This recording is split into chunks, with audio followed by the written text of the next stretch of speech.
Thanks for coming. I work at a company, my name's Dustin Reagan. I work at a company called Clever. If you're not familiar with us, we're a small but growing company. We do everything from custom web and database development all the way to like IoT, phone apps and phone games, and AR, VR games and media. We're also hiring, so if you're interested, our CEO, Matt, is sitting right over there, so talk to him. A little bit about myself. My name's Dustin. I have been programming professionally since about 2003.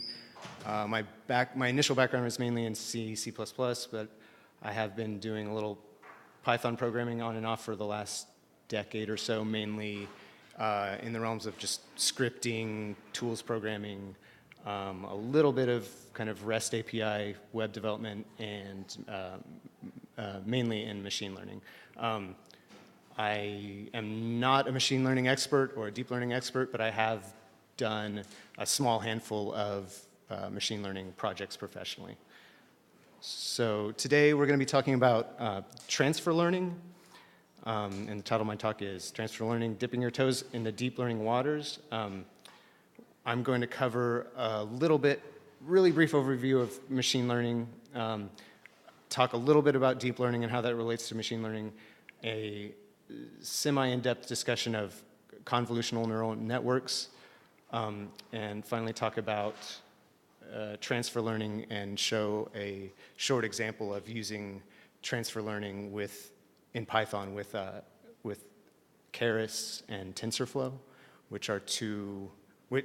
Keras is kind of like a high-level API on top of TensorFlow that allows you to do a lot of really cool stuff with just a little bit of code.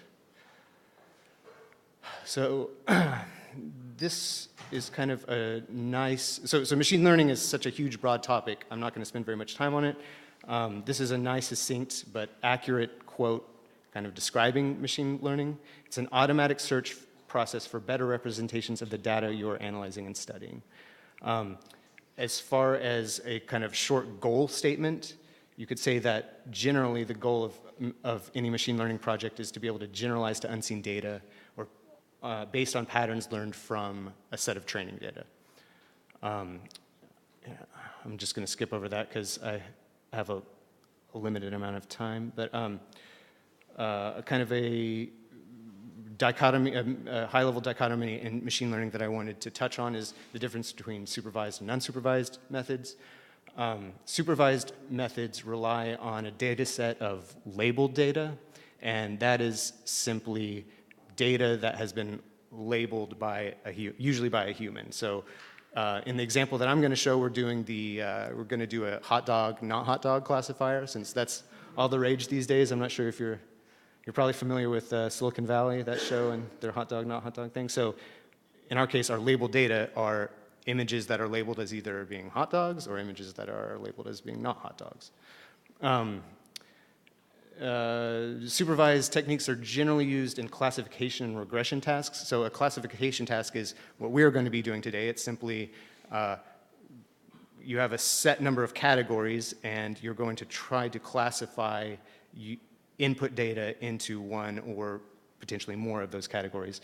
A regression task is where you're going to try to come up with one or more scalar values based on input data. And so an example of that would be, say you have a model that's going to try to find the subject of an image and crop the image automatically just to that subject. Basically what you're doing is you're going to have to be computing a set of scalar values which represent the corners of your bounding box. So that's an example of a regression task versus classification. Unsupervised techniques do not rely on labeled data.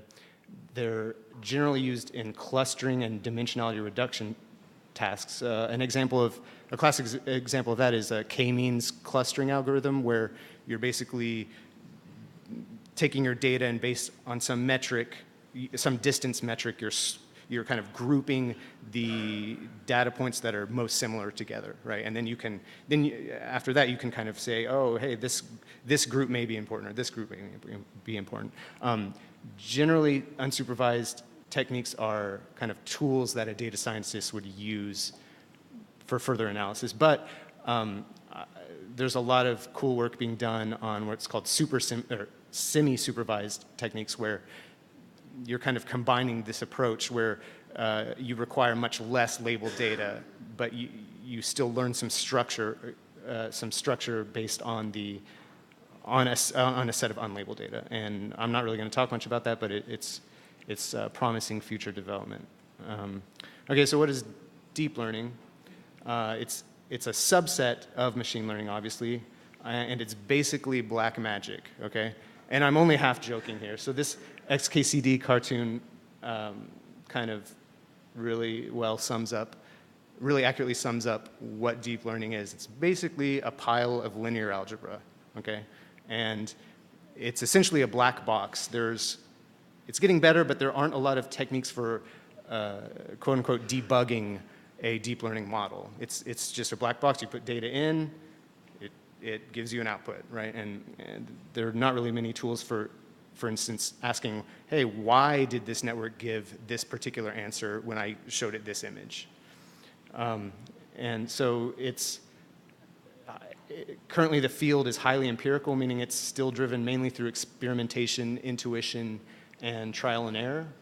There aren't many mathematical proofs or theoretical guidelines that you can use to kind of guide your decision on sort of what model or what topology to use on a given task. You have to kind of use your intuition and past knowledge and just kind of work from there. Model design depends heavily on the structure of your data in a given task, but oftentimes the structure of the data is unknown. And again, we often just use a given network topology or technique simply because it just works, okay? This is changing, and because it's a relatively new field, there's a big push towards coming up with kind of a theoretical, body of work. In some ways, the fact that it is still really empirically driven is exciting to someone like me who doesn't have a PhD in this field. I still feel like you can do a lot of cool things and come up with novel ideas, just because the field is still kind of wide open in a lot of ways. Okay, so here's some quotes that this gives kind of a structural definition of what deep learning is. It says, when you hear the term deep learning, just think of a large, deep neural network. Deep refers to the number of layers, typically, and so this is kind of the popular term that's been adopted in the press. I think of them as deep neural networks generally. So this is Jeff Dean. He's like, one of the godfathers of deep learning. So I'm not going to really talk about neural networks in this talk.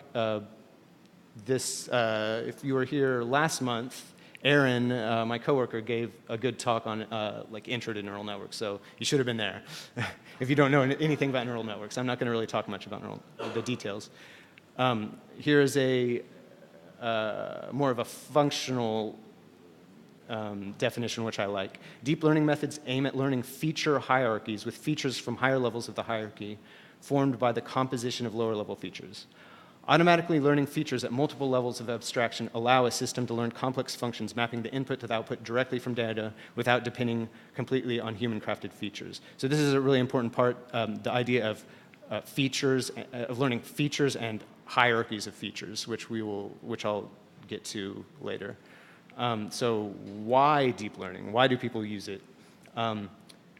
There's a few reasons. So one of the most exciting and promising reasons is that their results and their performance continue to scale well with the amount of input data that you throw at them. Whereas a lot of other techniques like Bayesian decision trees or random forest algorithms or SVM, support vector machines, they kind of have an upper limit of performance. You throw more data at them, they don't get that much better. On the other hand, a lot of other methods if you don't have as much data, they will actually perform slightly better than deep learning. So deep learning, for the most part, requires a large amount of input data. And and just for reference, I'm talking about on the order of tens of thousands or more input examples. Like state-of-the-art image classifiers are often trained on over tens of millions of pieces of input. Okay, so what is transfer learning? Transfer learning is a supervised machine learning technique that relies on using learned knowledge from a task in a domain with lots of labeled data on a task in a domain with less labeled data. So essentially, we're kind of cheating a little bit, and based on, you get some of the advantages of both deep learning and some of the advantages of other learning algorithms. So in our example, we're going to be using at least as of 2017, a state-of-the-art image classifier that was trained on the ImageNet corpus of data, which is a set of over 14 million images spanning over 1,000, I believe it's 1,000 different classes. So like even like different breeds of dogs, like cats, like, you know, just all sorts of images, natural images, trees, et cetera, et cetera. So, and these networks so someone trained it on ImageNet and probably spent over 2 weeks training on like a multi-GPU like powerhouse machine, right? So, but with transfer learning, in our example, we're going to be training on 900 images, 450 that are hot dogs, 450 that are not hot dogs, and set aside 50 each for validation. And we're going to just train for a few seconds. And we're going to get really good results. So that's kind of the promise of transfer learning. So basically, instead of starting a learning process from a blank slate, you get to start from patterns that have already been learned to solve a different but ideally similar task. Okay. So why transfer learning? It's great for prototyping or one-offs. And by that I mean, so I've almost every deep learning project that I've done, I've started with transfer learning just to get an idea if it's going to be even possible, right? So say I have a set of data that maybe some company or someone has given to me and they want to figure something out about the data. Without spending a whole lot of time looking through the data by hand, I can just throw it at a transfer learning model and see what happens. If I'm getting less than chance results, I can probably come back and say, hey, this data isn't what you think it is, or this is just not really possible. But if I get above chance results and then it gives me it gives evidence that if I build some custom model, I can get even better results. Okay, so that's how I've mainly used transfer learning. As I've said before, it requires much, like orders of magnitude less input data. It can still produce very good results. So in the example that I'm going to show, I think we get about 98% accuracy on hot dog versus not hot dog on our validation data. And it's much faster and cheaper to train. So again, as I mentioned, with large state-of-the-art networks, they're training for weeks, sometimes months, and using huge amounts of compute to do so. Okay, but first, before we get into transfer learning, let's talk a little bit about convolutional neural networks, which are really widely used kind of type or class of deep network. So they're most widely used in image-based tasks, such as image recognition and classification. However, they're used in a lot of different tasks where the relevant features, perceptual features, are organized either by location or time. And what I mean by that is that in the world, most things that we can perceive are organized such that like the parts that are related are close together. So like, for instance, if you took a picture of the room and you wanted to point out the people, like, you know, all the parts of people are close to each other, right? Like, so like my hands are close to me, right? They're not like on all different parts of the room, right? So, and also they tend to be hierarchically organized so that you can start with, for instance, like a picture of a tree. You can start by decomposing it into simple line segments, right? And then those line segments can be combined usually in a certain pattern into the shape of leaves, and then those leaves combine, multiple leaves combine together into a branch, et cetera, et cetera. So it's kind of a hierarchical organization where you have repeating patterns.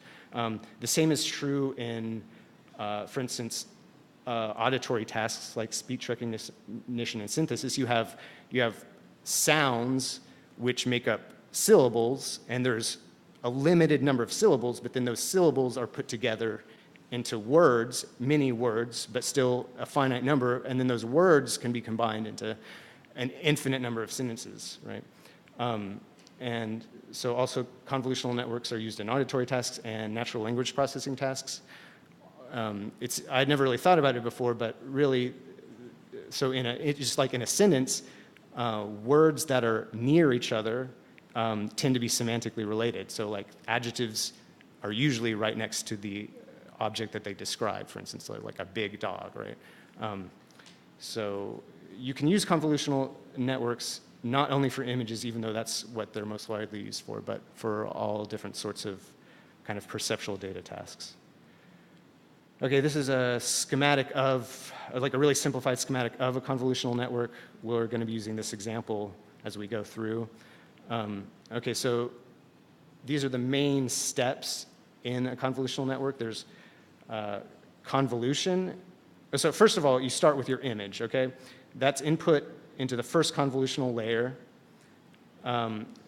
which is essentially a series of small filters that are slid over that image, and we'll talk about it in more detail. Then the results of that filtering process are downsampled. It's called a pooling layer. And finally, and there may be many convolution layers stacked up and pooling layers, and then convolution layers, pooling layers. That's very typical. So the state-of-the-art networks often have dozens or hundreds of convolutional layers just stacked up. And finally, at the end, you have a fully connected classification layer. And the classification layer is typically what you'd call is kind of a vanilla classic neural network usually called like a multi-layer perceptron. And again, if you know anything about neural networks, that should be familiar to you. So we'll talk about each step. So convolution. So first of all, like an image, for instance, is just a vector or a multi-dimensional vector of numbers, right? Convolution is basically you have a series of really small filters, typically 3 by 3 filters that are slid over the image. So this green square could represent the image. It's just a binary image, either the pixel is on or off. And the orange square is a convolutional filter that's being slid over that image. At each point, the dot product of the convolutional filter's weights, which are just scalar values, excuse me, which are just scalar values that can be negative or positive scalar values, the dot product operation is done between the weights and the value of the image.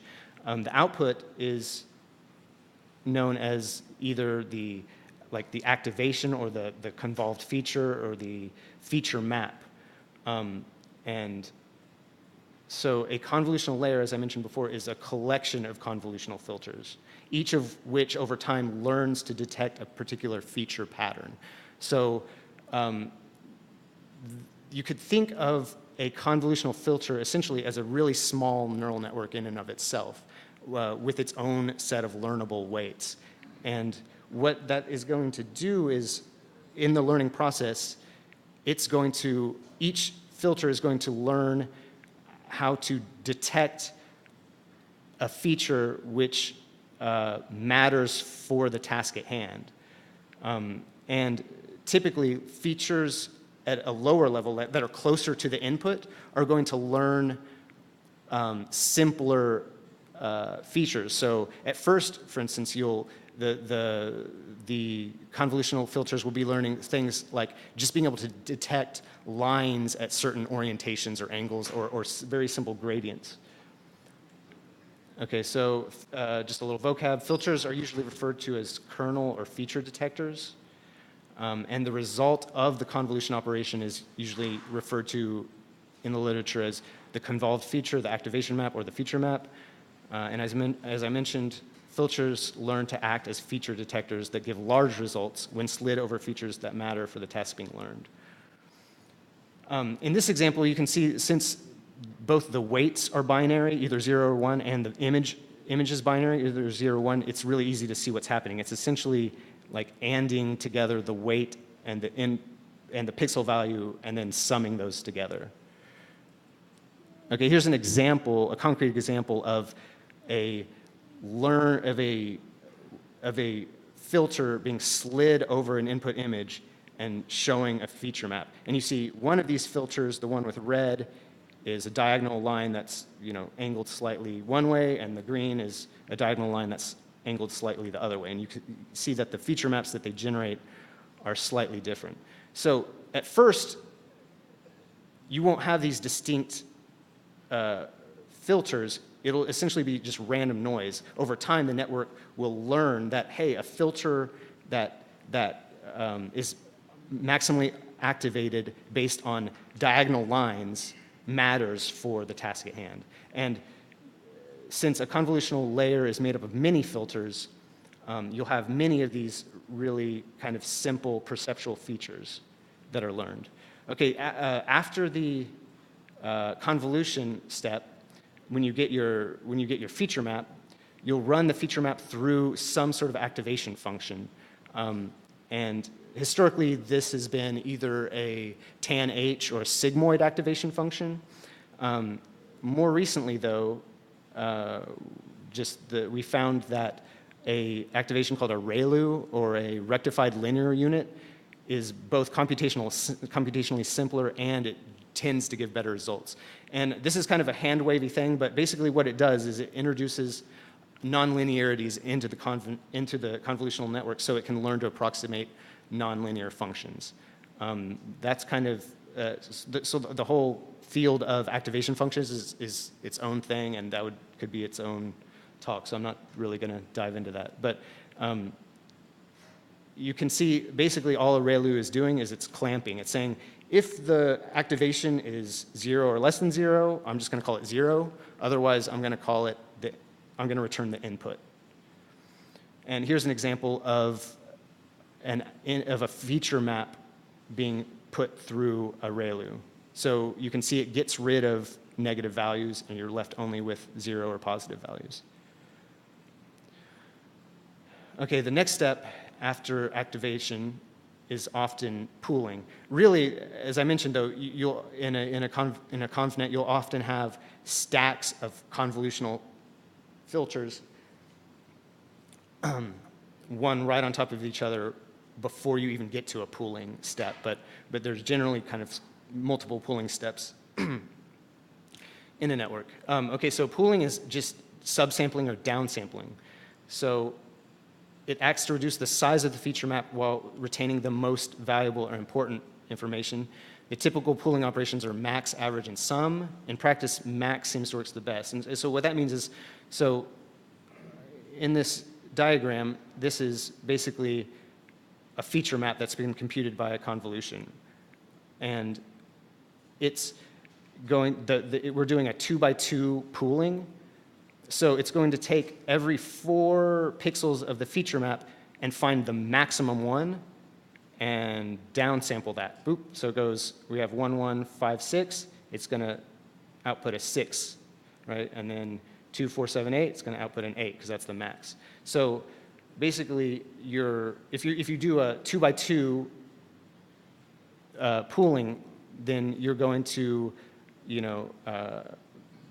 take your feature map, you're going to basically quarter it. So you'll have a quarter the amount of information, but you're basically extracting the most important information.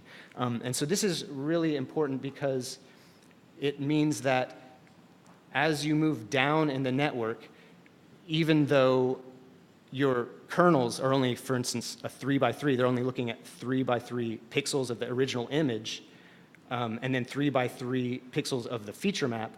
After a pooling step, those 3 by 3 pixels actually represent 12 by 12 pixels in the original image. So a filter is ending up looking at like a much larger size of the original image as it gets pooled.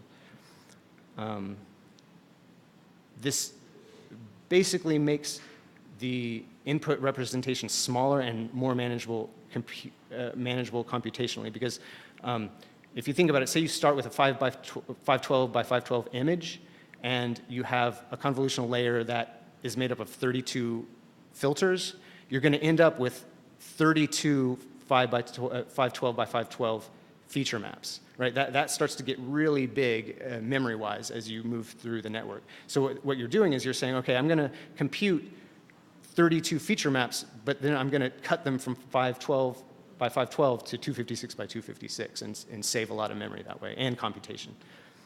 Also, it adds a little bit of transform invariance, because it means that any small distortion in the input will not change the output, since we're basically looking at a neighborhood of pixels at a time. Okay, so here's an example of a pooling or subsampling operation. You have the activation map after it's been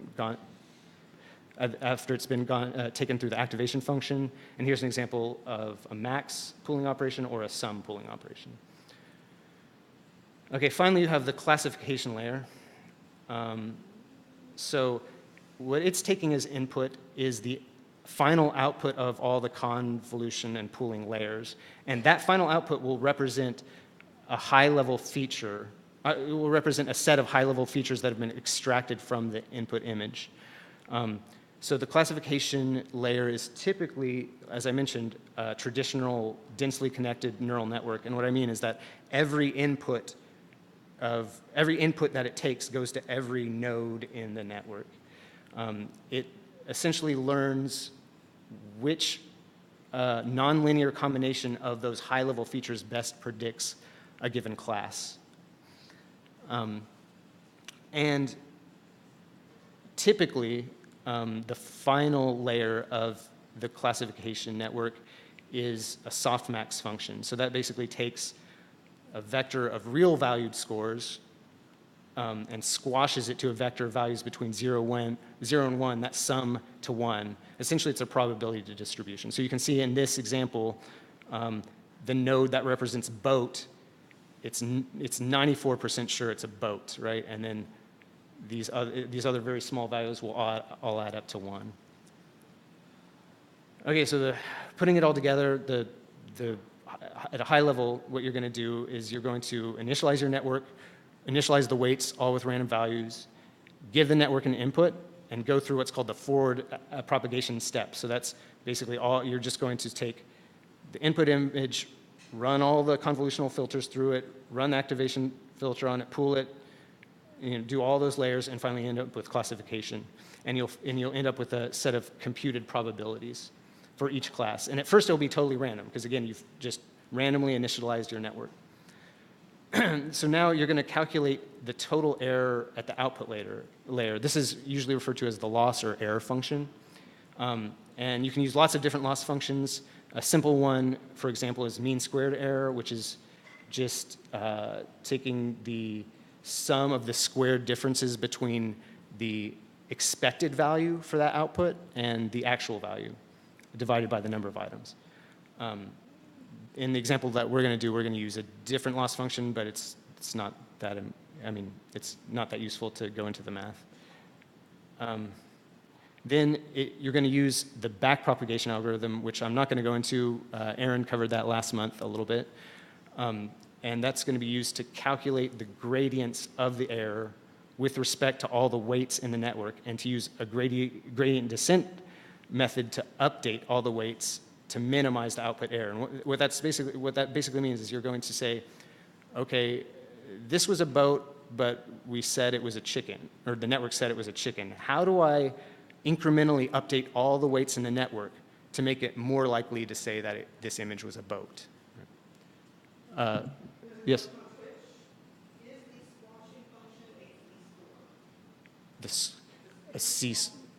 Is the squashing function a C-score?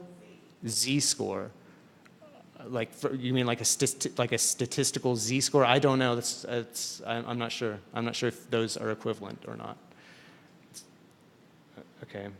Okay, and basically you're going to just do this iteratively over and over on each image until some criteria is met, until your error, your total error gets small enough, or until your accuracy gets high enough, or until you've done it X number of times and you just say you're done, right? Okay, and so here's what I was trying to explain badly before, but here's an example of of what each filter in a convolutional layer might end up learning. So the layer 1, it's closest to the input, and you can see it's learned really simple features. It's just learned how to maximally respond to lines at different orientations and different gradients, right?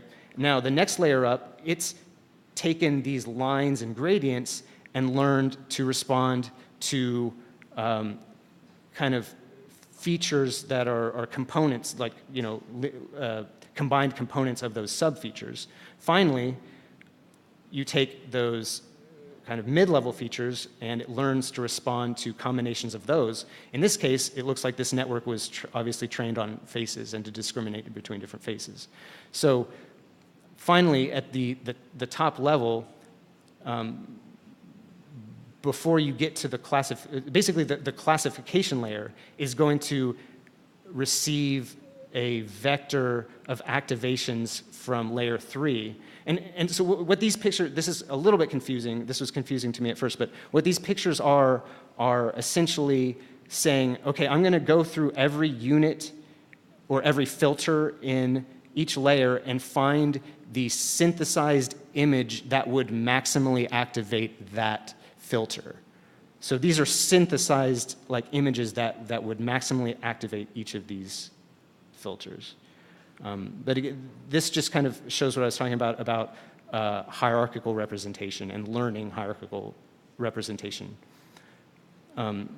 Typically also, the lower you are in the network, the fewer filters you need to learn. And the higher you go, the more features you need to learn, the more filters you're going to have in your convolutional layers. And that's just because, again, there's only a limited number of lines that you need to know about, right? Or line orientations that you need to know about and you're going to put those together into kind of an exploding number of more complex features. Okay, so back to transfer learning and how this all relates to transfer learning. What we're going to do is take a state-of-the-art convolutional neural network and we're going to chop off, we're going to take a state-of-the-art convolutional neural network that has already been trained on ImageNet. So it has all of its learned weights in place, and we're going to chop off the final classification layer. And we're going to put our own non-learned, non-taught classification layer, and we're going to give it images, and the network is going to compute a set of high-level features, and we're going to show our classification layer those features. And the reason that works is because, again, this network has been trained on a huge array of natural images, and the features, we're assuming that the features necessary to distinguish between, say, a cat and a dog are going to be really similar to the features necessary to distinguish between a hot dog and not a hot dog. Okay. So that's the naive way to do it, is you just take a pre-existing convnet, set all the layers to non-trainable except for your own classification layer, and then train it. The problem with that is that you're spending a whole lot of compute time computing all these convolutions over and over again, because basically you're going to be showing each image multiple times to your network, right? But none of the weights for most of the network are going to change. Okay, so what we're going to do is compute a set of what they call bottlenecks, because that is computationally the bottleneck. What we're going to do is we're going to show the convolutional portion of the trained network each image, and then save to a file each of those high-level vectors, so that we don't have to do that over and over again as we show those vectors to our classifier. Okay, so again, here's basically what we're going to do in Python. We're going to load a pre-trained model and weights in Keras. We're going to compute the bottleneck features. We're going to create a simple feed-forward classification network. We're going to train it on images of hot dogs and not hot dogs. And then, I don't know, then hopefully we're going to profit, okay? So we're going to be using TensorFlow and Keras. This is just a little blurb about those. Keras is a high-level deep learning Python API framework. It can be used with several backends. I'm going to be using TensorFlow just because that's what I've always used, and that's what most of the examples you'll find on the internet use. So. Okay, so let's go to some code.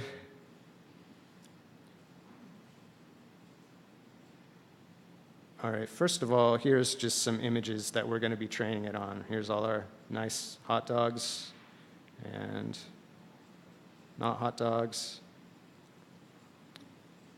Right. So you'll see I have two sets of data here, a training set and what they call a validation set. And really, if I was doing this properly, I would also have a what's called a test set. So during training, we're only going to train the network on the images in the training set, but we're going to, after the end of each epoch or epoch, I don't know what the correct pronunciation is, we're going to compare how well it does against the validation set. So it's also good to have a test set so that when you say, okay, I'm done training this model, it looks good against the validation set, you can compare it against the test set, which it's never ever seen, and see how well it does there to get a better sense of how it's going to do against unseen data. But I was a little lazy, so I just went with a validation set. Okay, so I'm not actually going to run the compute bottlenecks function because, as I mentioned, that's the most computationally expensive part, and it takes about 10 or 15 minutes to run. But I'll go through it briefly here. So basically, first, this is what's so nice about Keras. I'm just importing this from from Keras applications. I'm importing the DenseNet, and DenseNet is just what this one paper, what people who kind of came up with this network architecture described in this paper decided to call it. It's just called DenseNet.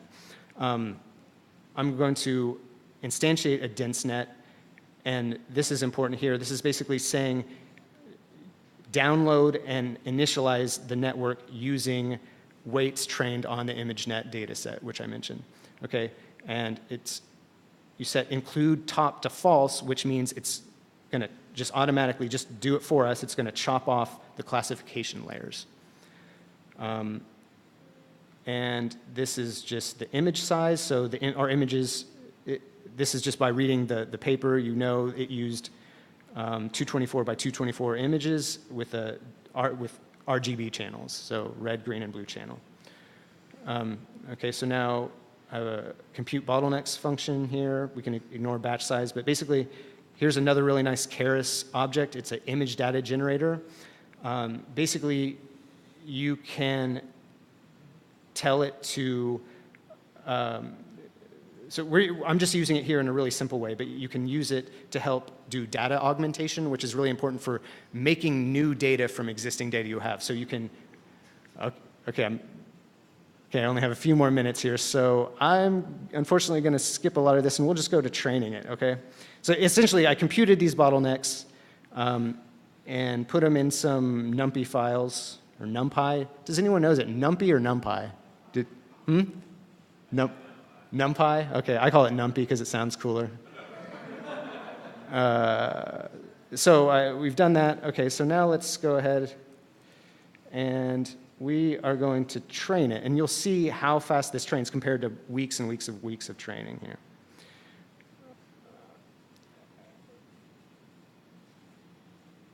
So I'm just doing 10 epochs, which is each epoch is going once through every image in the data set. Okay? Let me see, let me turn this off here. Okay, so we get, so after each epoch, it tells us, okay, what was our final loss on the training set? This is a really small loss. What was our accuracy on the training set? It's 100% on the training set. What was our loss against the validation set, which it's not training against? It just looks at it and tests itself after every epoch. It's a pretty small loss. And what's the accuracy? It's about 93%. So that's pretty good, especially for just a few seconds. Let me see something here. So I just want to go over this really quickly. So here's the model, super simple using Keras. It's basically saying it's a sequential model. That just means there's no branching. You don't have multiple input paths or output paths. It's just like you have an input and then a series of layers to the output. Then we have a dense layer, which again just means all inputs go to every node in the layer. It's using the ReLU activation function. And then we have a final layer, which is just the number of classes, in this case 2. We have hot dog or not hot dog, and you're using that softmax function, which I mentioned, just transforms a set of scalar real values into a probability distribution. Then you kind of say, okay, what kind of gradient descent optimizer do I want to use? What loss function do I want to use? And in the Keras documentation, they list out all the different predefined optimizers and loss functions, and you can also, of course, make your own. And then I'm just training it. Okay, so that's what I just did here. We got about a 93% accuracy, which is decent, but we can do better. So let me, I don't know if I wanted to discuss the concept of overfitting versus generalization, but I don't know if I will have time to do that. And this was going to show kind of how we can increase the generalization abilities of the network and make it a little bit more accurate against validation data. But now we'll go.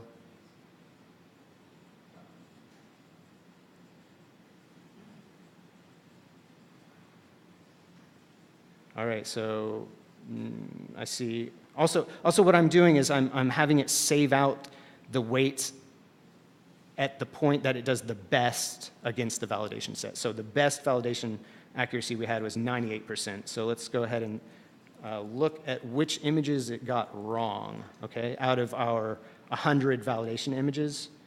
So, okay, let's see. Oh.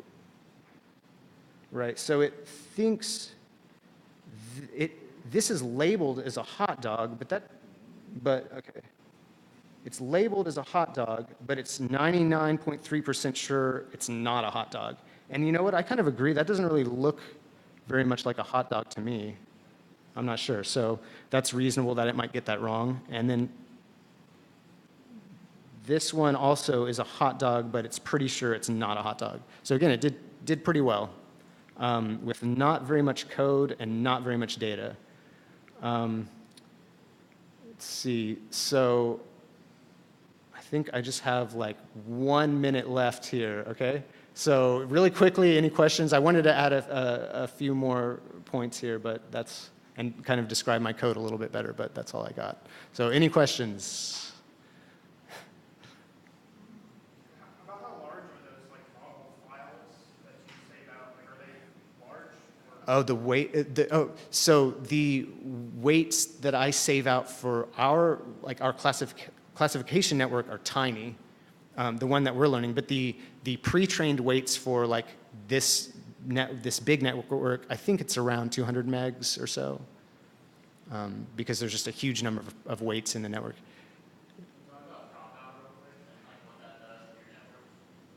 Okay, so can I talk about dropout and what that does? So yeah, I did want to discuss that. So basically, if you notice, the first time I ran it without dropout, the training loss and the training loss was very small and the training accuracy was very high, but the validation loss and accuracy were they were so-so. That's because essentially the network overfit to the training data. Essentially, it memorized this set of training data at the expense of being able to generalize to new data. So here's from Wikipedia, here this talks a little bit about that. So the green and the blue functions both incur zero loss on the given data points. However, a learned model can be induced to prefer the green function, which may generalize better to more points being drawn from the underlying unknown distribution. And so what you can think about as happening is when the network is forced to like learn exactly the input data, it's going to be kind of like tugging and pulling at the weight space around those data points so that a new data point that's really similar, it might have a very different output result. For instance, with this blue line, it might have learned exactly this data point, but a point just right next to it is going to have a totally different output. And so, okay, all right, I'm getting cut off here. All right, thank you.